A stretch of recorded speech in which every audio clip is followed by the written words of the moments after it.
E aí pessoal, pessoas, assinantes, fãs do nosso RI Promata. Hoje o meu vídeo vai falar sobre liberalismo político e econômico, que são duas vertentes que se completam e tal. As pessoas às vezes fazem confusões, né, com as duas, acabam misturando. Eu vou tentar não fazer isso e vou declarar aqui que foi muito difícil gravar esse vídeo, porque estudar nas férias é um saco. Muitas festas. O Elo ficou... Deixa eu falar o que o Elo fez nas férias. Então, foi difícil estudar. Eu estudei uma semana. Eu estudei pra fazer esse vídeo uma semana. Nunca demorei tanto. Nem pra fazer prova na faculdade eu estudo isso. Agora tem que começar, senão a gente nunca vai. Bem, então, sem mais delongas, mãos às obras. Acertei dessa vez.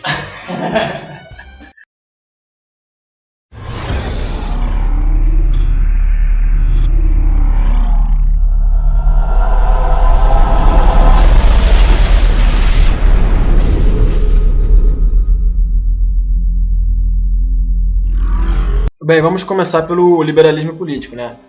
Não há um consenso de quando se iniciou.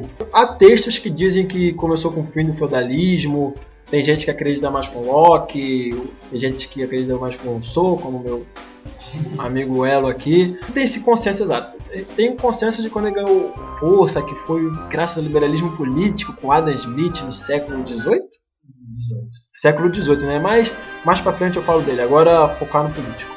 Bem, e o que seria esse liberalismo político? Bem, o liberalismo político começou a progredir, né?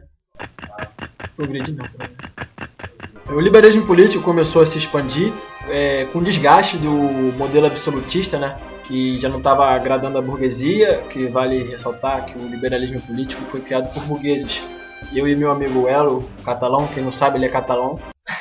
A informação ele é catalão. Um dia ele vai fazer um vídeo em espanhol, outro em catalão aí, não sei. Quando a independência da Catalunha? É assim? Poxa, dessa aí não foi. Sim, então, eu e o Elo a gente chegou à conclusão de que o liberalismo político, né, veio da burguesia, porque só se você chegar a se analisar. Locke, burguês inglês. Montesquieu, burguês francês. Tocqueville, burguês francês também. Por que os burgueses queriam uma coisa nova? Porque eles não tinham as liberdades políticas que eles desejavam para exercer suas funções dentro do modelo absolutista, né? Que a burguesia estava sendo esmagada pelo poder real. E com o liberalismo político isso se resolveria, né? Porque se desprenderiam do poder absolutista. Exatamente. E o que isso significa? Que os burgueses teriam mais liberdade para exercer as atividades econômicas que eles desejavam, né, sem intervenção estatal. Isso vai ficar mais claro quando eu falar do liberalismo econômico, que não é mais para frente. Agora vamos manter o foco no político. Bem, como eu dito antes, né, que os burgueses estavam buscando essa liberdade dentro do sistema, né? O Estado liberal busca isso, garantir certos direitos naturais que os habitantes têm, né? Citar alguns: direito à liberdade, direito à propriedade privada, crença religiosa, liberdade política, liberdade de reunião, né? E o que seria essa liberdade de reunião? Para não ficar esse negócio meio... Não é chegar eu e ela aqui, sentar, tomar um refrigerante, água, sei lá, qualquer coisa, sair falando. Não é isso. Tem a ver mais com partidos. Integrantes das legendas partidárias têm o direito de fazer comícios, se reunirem para debater as ideias de seus partidos. Apesar de que tem alguns partidos no Brasil que eu acredito que faltem fazer isso e que não seguem muito bem, sabe, uma ideologia, mas ok. As pessoas têm esse direito de se reunir, debater politicamente algo, formar partido, essas coisas assim. Sem opressão estatal, né, que você sabe, sistemas totalitaristas só existe um partido, né. Por exemplo, o nazismo, né, começou concorrendo democraticamente com os outros partidos até extinguirem os outros. E justamente essa liberdade de reunião, né, que pode se criar um número maior de partidos com ideias diferentes, porque cada um tem a sua liberdade de pensar e dizer o que acha melhor para o Estado, que vai criar mais opções para os indivíduos sobre representatividade, né? Ele vai poder escolher por qual ideologia política ele será representado, qual melhor representa as suas ideias e seus interesses, preferências, essas coisas assim. E também a preferência pela divisão dos poderes, como disse o grande Montesquieu, né? Judiciário, legislativo e executivo. O Estado liberal também defende esta bandeira. Esta bandeira. Esta bandeira, bandeira. É a bandeira assim, a divisão dos poderes. O liberal, né? Ele luta contra. É uma palavra forte, mas eu acho que fica. O liberal luta contra, ao máximo, o poder supremo do Estado. Porque um Estado muito forte, controlando muitos poderes, é preocupante para o liberal, é perigoso. Isso me lembra Tocqueville, mas eu não posso falar, tô me coçando para me segurar do Tocqueville, porque a função é do nobre Elo. Ele que fala dos filósofos sobre os pensamentos, eu não posso falar, infelizmente. Tocqueville é meu preferido, mas já tô saindo foco de novo. Last but not least, a escolha democrática, né, dos representantes, né, seja em regimes presidencialistas, como temos aqui no Brasil, ou em regimes parlamentaristas, como temos na Inglaterra, Alemanha, Itália, Austrália também, se não me engano, Bem, então essa é a concepção política de liberalismo que eu pude passar mais resumidamente, né, porque o objetivo aqui do canal não é dar uma aula como professor, né? A gente quer apenas clarear a mente de vocês para quando vocês forem estudar sobre o assunto, que como a gente sempre diz aqui nos vídeos, é bom que vocês estudem sobre o assunto, que a gente fala aqui no vídeo, até que os professores digam, que dizem também na aula, né? Porque o cara é PhD que você tem que confiar no que o cara tá falando. É porque o cara é PhD, tem que confiar. Você sempre tem que ir atrás, buscar informação, sempre é bom. Aí esse vídeo aqui vai ajudar vocês quando for estudar, que pode já terem tido contato com alguma coisa, aí não vai ficar tão difícil, né? Porque filosofia não é uma coisa pra qualquer um. Isso me faz lembrar que uma informação que eu tava deixando passar sobre liberal, né? Pegando essa informação de verdade absoluta, que nós não estamos aqui para falar alguma verdade absoluta e nem porque o cara é PhD, que o liberal não defende, não tem uma bandeira, de uma bandeirinha, de uma verdade absoluta, diferente de outras concepções filosóficas. Indo para a parte econômica da teoria, né? O pressuposto básico é a emancipação da economia de qualquer dogma externo, que os teóricos liberais eram contra a intervenção estatal na economia. O Estado babá, como é vulgarmente conhecido, o Estado babá. Os liberais defendem o livre mercado. Qualquer agente econômico é livre para praticar trocas de mercadorias, seguindo as regras da livre concorrência, claro. Da mesma maneira que no liberalismo político os indivíduos têm a liberdade de escolha na sua representatividade, no liberalismo econômico os indivíduos têm a liberdade de escolha de quem vai comprar, porque essa livre concorrência, evitando o monopólio das empresas, faz com que as empresas não possam usar de preços muito abusivos, pois assim eles acabam não vendendo, se o outro vender muito mais barato, e essa concorrência gera preços menores, o que gera facilidade para o comprador. E cada indivíduo escolhe se ele quer comprar mais barato, mais caro de alguém, mas sempre há esse poder de escolha, desde o mais barato até o mais caro, que, como falei mais cedo, não é possível quando há monopólio. O monopólio estatal, por exemplo, dá um exemplo aqui de antes, quando as empresas telefônicas não foram privatizadas, porque os liberais são a favor da privatização, se eu não me engano, demorava 3 anos para você receber sua linha telefônica e era tão caro ter telefone que entrava em testamento. Tá ligado? A pessoa morria e deixava, o telefone em testamento. Agora todo mundo tem um telefone, pô. Todo mundo tem uma linha telefônica. Essa liberdade de escolha aí das empresas, que eu não vou falar o nome pra não fazer propaganda aqui, mas existem o quê? 4? Não sei. 4 empresas.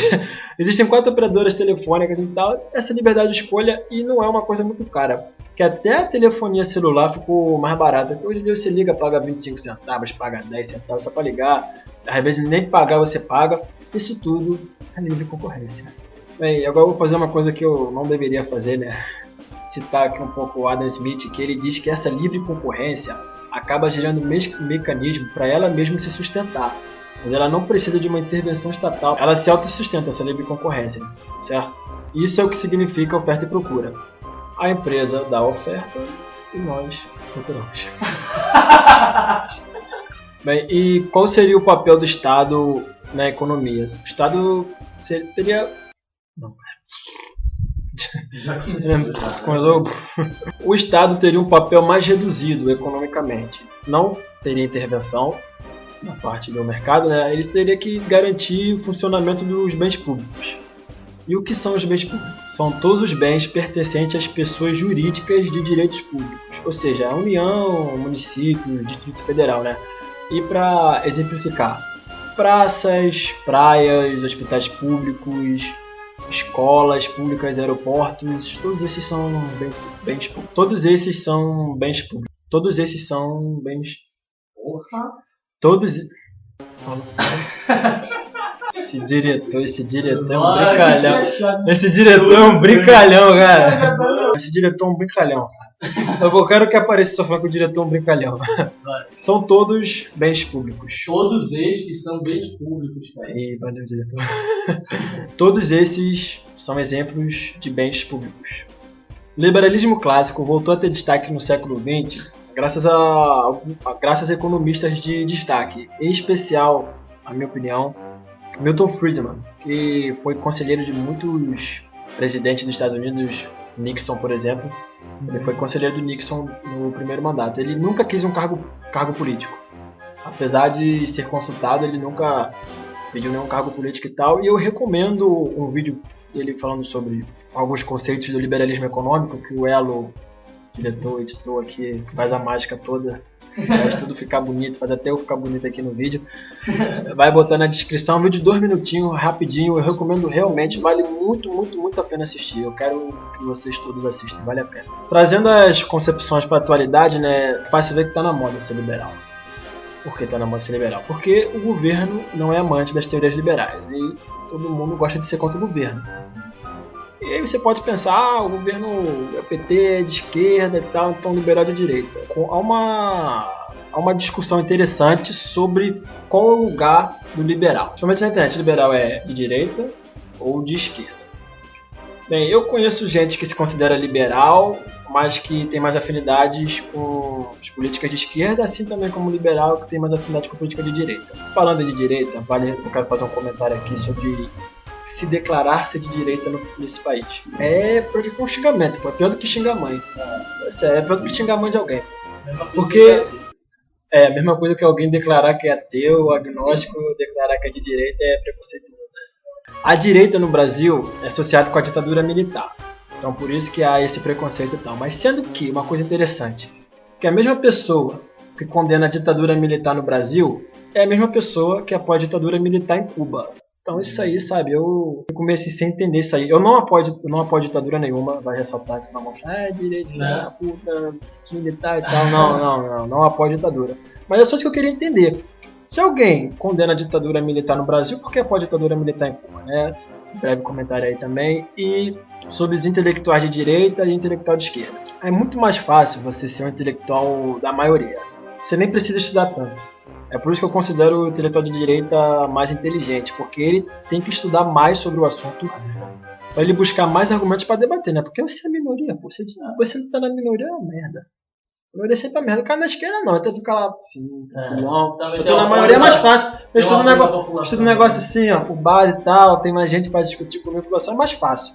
O de direita, por isso que eu considero mais inteligente intelectual de direita e tal. Isso. Muita gente vai me xingar. Até da minha família mesmo. Isso aí que eu acabei de falar, é bom ressaltar, né, que não reflete a opinião do grupo. Isso aqui não é o edital, tipo, que tem igual o jornal, tá ligado? Edital, não. Isso aqui é minha liberdade de expressão, porque a gente tava falando agora há pouco, tá ligado? Não, é minha liberdade de expressão, eu penso isso e pronto. O Elo ou o Enerton pode pensar diferente ou igual, não sei, porque aqui cada um tem um pensamento pra cada coisa, é uma confusão pra entrar em algum acordo. Eu nunca vi os dois concordarem em nada. Então é liberdade de expressão, liberdade de escolha. Esses comentários aí podem me criticar, não tem problema não. Eu vou! Tá vendo? O Enerton já vai me criticar, o cara do meu grupo mesmo. Bem pessoal, isso aí eu cheguei ao final de mais um vídeo meu, solo aqui. Da minha carreira em grupo. Bem, como eu disse, né, eu não entrei dentro de nenhum, eu não aprofundei sobre nenhum pensador, porque essa não é a minha função e tal. Eu falei mais assim para abrir a mente de vocês sobre o tema, né? Para quando vocês fossem ler sobre o assunto, tivesse o entendimento mais facilitado. Porque como eu disse na parte do político, é bom estudar sempre. Sempre é bom estar estudando, assim como a gente estuda para fazer o vídeo e tal. E eu queria deixar algumas dicas de leitura, né? Eu recomendo que vocês leiam John Locke, leiam Adam Smith, leiam Montesquieu, Tocqueville e também fala de um brasileiro, né? Pô, só falando de cara estrangeiro, né? Até contemporâneo, tem o economista Rodrigo Constantino e tal, que é o maior defensor do liberalismo aqui no Brasil, ele e tal. Ele é bom, então algum vídeo dele deve estar aqui na descrição, com certeza. E é isso aí, pessoal. Espero que vocês tenham gostado, aproveitado, aprendido alguma coisa. É isso aí. Beijo, mãe, como eu sempre faço. Porque minha mãe é minha maior incentivadora. Olha aí! E é isso aí, pessoal. Fui. E abraços. Até a próxima.